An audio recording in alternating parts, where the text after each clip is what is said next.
and talk about the top teams and exactly what's going to be stopping them from winning a championship in this coming year. So the first team is going to be talking about the Lakers. Obviously, the Lakers, they have LeBron and they have Anthony Davis. And as long as you have those two players on a team, you immediately have a team that's contending for a title. Like they've also already proven just how good they are on a global scale with their performances on Team USA. So they've just played some peak basketball, some of the best basketball that you could see in the Olympics, and obviously, that's going to translate into the NBA. And they were a playoff team last year. They ended up losing in the first round to the Denver Nuggets. They ended up losing in 5 games. And obviously, it wasn't a better performance than what they had the previous year, where they lost to Denver in the third round, the Western Conference Finals. They got swept by Denver. I mean, they got farther into the postseason, but ended up getting swept.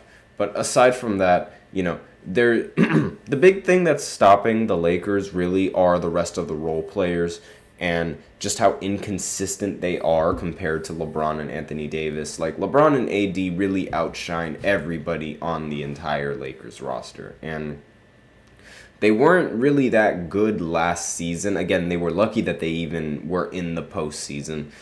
And that man right there in the background, D'Angelo Russell, he was awful in the postseason. And LA, they had a lot of injuries last year as well. LeBron James and Anthony Davis were pretty healthy for the most part. If everything goes right, the Lakers should have a shot. But being number 10 overall, like, on this list, just hoping not to draw, like, that's really the biggest, like, for being number 10 on this list, the real biggest problem that the Lakers have, I guess, is matching up against Denver. If they don't match up against Denver, then they win the postseason, and which is kind of crazy. Like, last year, the team that they lost to was Denver, and the year before that, the team that they lost to and they got completely owned by is the Denver Nuggets. I don't know what it is, but Denver really, they have their best games when they play against the Lakers. I don't know what it is, but they're just ridiculous against them. And the next team on this list is the Phoenix Suns. Now, Phoenix is like, they're one of those teams where it's like they didn't really change much from last season, but, they have to run it back because they still have the same players under contract, and, you'd be wasting all of these players and their talents if you're not going to run it back again in this next season. They were a 6-seeded team last year. They won 49 games, and they lost in a sweep to the Minnesota Timberwolves in round 1. And obviously they're going to be this high because Devin Booker and Kevin Durant, again, another Olympic duo that played very well in the Olympics, and a team that is theoretically going to be better now in this season than what it was a year ago. And, for the case of Bradley Beal, Durant, and Booker, they're impressive on paper, but obviously, when you put it on the court, they weren't all that impressive at all. And Booker has, improved his playmaking, especially like we saw that in the Olympics, but he's naturally a scorer. And Beal has also been struggling to stay healthy for the last 5 years. Having Royce O'Neal for the entire season after last year's pickup at the deadline is great, and the fortunate signing of Tyus Jones should also help this team. But this team is oddly constructed and not quite a top-tier team despite all the star power that they have. So really, the biggest weakness that they have is themselves, because, the one thing that really stopped them from last season was just their overall performance against a young Timberwolves team. And the Phoenix Suns, they theoretically, again, they're a great team on paper. If Bradley Beal plays well, if Devin Booker plays well, and if Kevin Durant plays well, they could do really good things. But, it's all dependent on how well they play. Next team on this list is the Milwaukee Bucks, and they were another team that got eliminated early in the postseason, lost 4-2 to the Pacers. They have a lot. They are one of the top heavy teams in the NBA.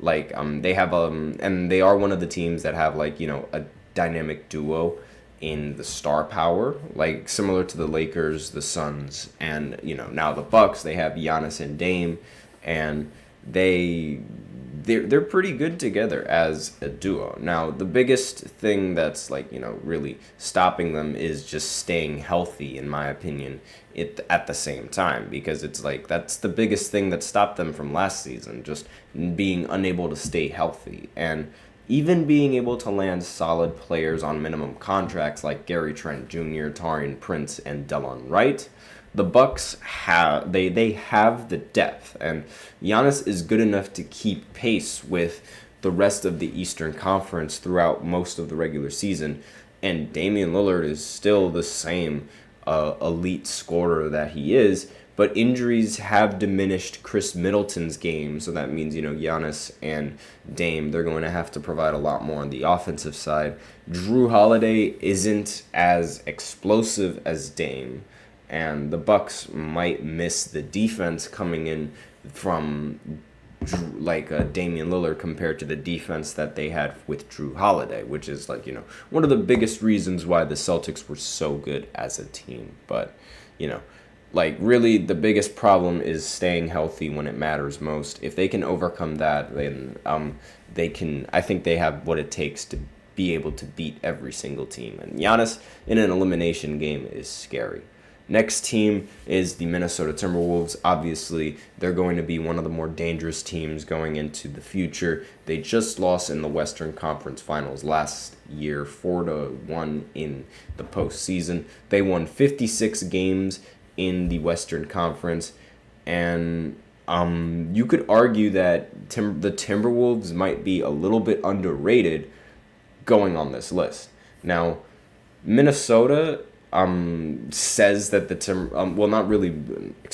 odds maker for Minnesota has said that they completely overachieved last year, and the point guard position for the Timberwolves might be the one position where they're going to struggle in acquiring depth, because Mike Conley, he's 37 now.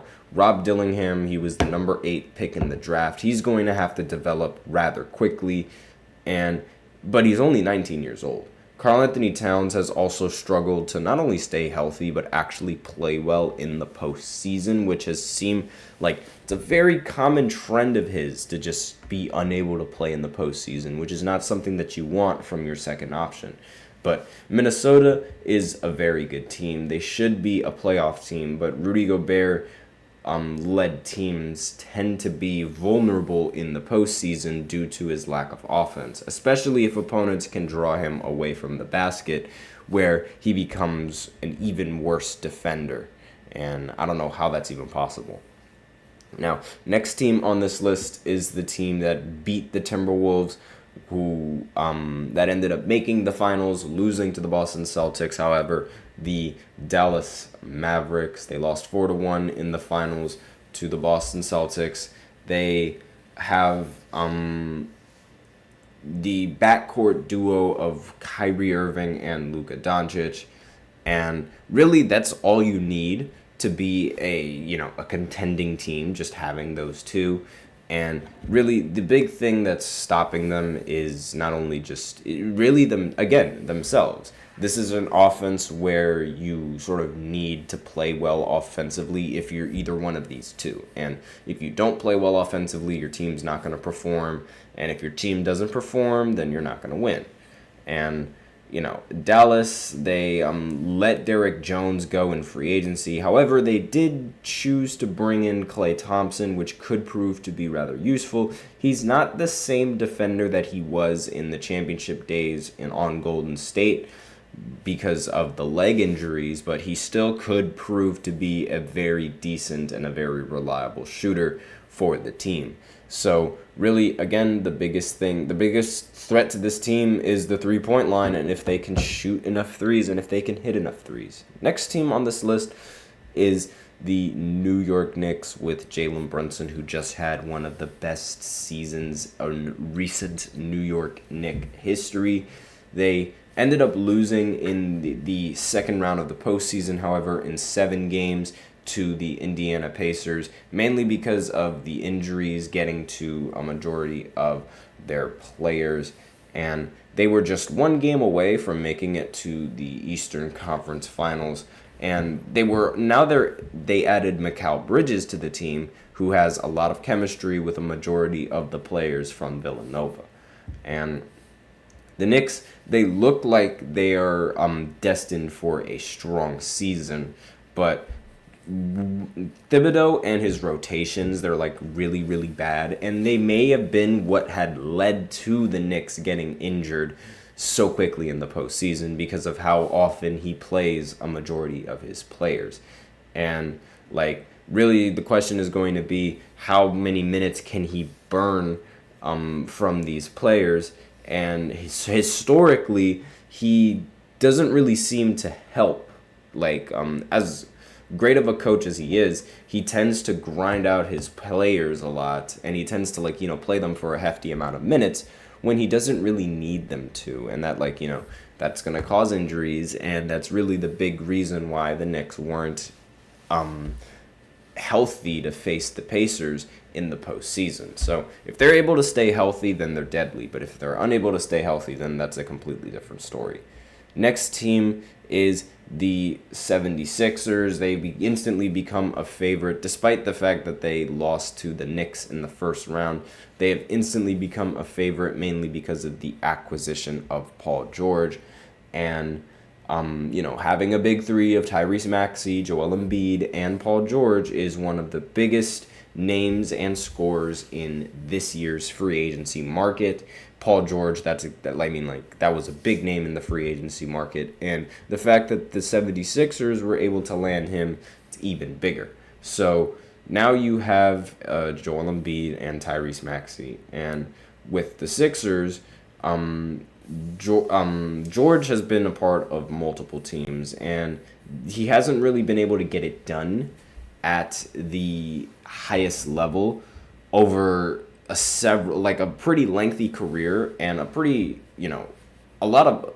several all-star appearances in that allotted time. So it's not like he wasn't a talented player on these extremely talented teams, and he just really comes up short. And so the biggest thing for the 76ers this season is to make sure that they're healthy enough and make sure that they don't come up short when it matters most, when the going gets tough in the postseason. That's going to be like their hurdle, and that's going to be what they're going to have to overcome if they want to get a championship. Next team on this list is the Denver Nuggets. Now, they surprisingly ended up losing to the Minnesota Timberwolves in 7 games. And it was very surprising because Jokic didn't really play that well in that elimination game. They lost 4-3. As I said before, they lost in 7 games in the second round. And really, the biggest threat to them is if Jokic decides he doesn't want to play basketball anymore. Because if you have somebody as talented as Jokic on your team, you're most likely going to make the playoffs every single time. And he has great chemistry with the starting 5, Jamal Murray, Aaron Gordon, Michael Porter Jr. They let go of KCP, however, but they still have a really competent team. They just acquired Russell Westbrook in I can't really say the market because he was traded to Utah, then he was let go, and then he decided to sign with the Denver Nuggets. But in the end of the day, they ended up acquiring Russell Westbrook, who might end up being a very important piece for them coming off the bench. They also have Bruce Brown Jr., Jeff Green. They do have a real issue in depth, but again, they have Jokic and Jamal, so it's what more do you need? Now, the next team on this list is a pretty young team, that, they still have a lot of years left under their belt. The Oklahoma City Thunder, they ended up losing to the Mavericks 4-2 in the postseason. And they recently added Alex Caruso. They recently added Isaiah Hartenstein. And they're a team that ended up going really far in the postseason. And they're really young. They're a really deep team. They have so many great players. They won 57 games last season. And really, it's hard to argue against a team that's so young and so talented. And they were a number one seeded team last season. But again, this is still a young team. And really, as much as I can praise them for being a young team and getting so much done, I can also, somewhat discredit them for being a young team and being an inexperienced team. So it's really the fact that they're inexperienced is the biggest upside of them and also the biggest downside of them. And finally, the Boston Celtics, the team that won the championship last season. And really, anyone who knows anything about basketball knows the Boston Celtics. They know the franchise. They know the success that the franchise has had. And they also know the recent success of this franchise. Now, this franchise has all of these players under contract for a couple more years, meaning that the possibility of them winning another championship is all that more apparent. And, they have a chance to win one again this year. They have a chance to win one again in the year after that. And what makes this even crazier is that if Jeff Bezos, the guy that owns Amazon, if he ends up deciding to purchase a bit of the Boston Celtics, then there's a possibility that they end up re-signing their players again because, the luxury tax isn't really going to hurt him nearly as much as it's going to hurt any of the other owners. And they'll just be able to keep winning and winning with the roster that they have. And I didn't even mention any of these players taking pay cuts. Now, they're easily going to compete for a championship again this season. The best argument against the Celtics is that the Mavericks were a lower tier NBA Finals team, and as great as Luka Doncic is, Kyrie Irving didn't really play well against the Celtics, wasn't really that good of a matchup. And if a much more competent team, like let's say the Denver Nuggets, were to play against a team like the Celtics, I think the results would be a little bit different. So a complacency issue really shouldn't be an issue. I get it. But, there's other variables that go into the luck and the consistency of winning a title. But, I'm not really going to harp on that. But again, that's just my opinion on the teams that have a chance in winning a title. Let me know in the comments if you think I missed a team, if I should talk about another team. But aside from that, I'm going to go ahead and go into the third segment where I talk about some teams that, some play-in teams that are either, going to be in the draft lottery or are going to be in the playoffs. So, I'm just going to go ahead and talk a little bit about that and, what I think their ceiling is and what I think their lowest point could be. So I'll be right back after this short break. Looking for your daily fix of sports talk without having to pay for it? GSMC Sports Network is available on YouTube. Just search GSMC Sports Network. Get your fix of daily sports talk shows on YouTube, absolutely free. NFL, college football, NBA, MLB, MMA, UFC, fantasy football, and so much more. GSMC Sports Network has shows running all day long, with new sports shows starting every 2 hours. Just like on your favorite cable sports channel, except GSMC Sports Network is absolutely free. Just search GSMC Sports Network on YouTube to catch one of your new favorite shows, like the GSMC College Football Podcast, Chip Shot Football Podcast, Hoops and Heels Women's Sports Podcast, GSMC Basketball Podcast, and so many more. Check it out for yourself. GSMC Sports Network, now available on YouTube absolutely free. Search GSMC Sports Network on YouTube right now.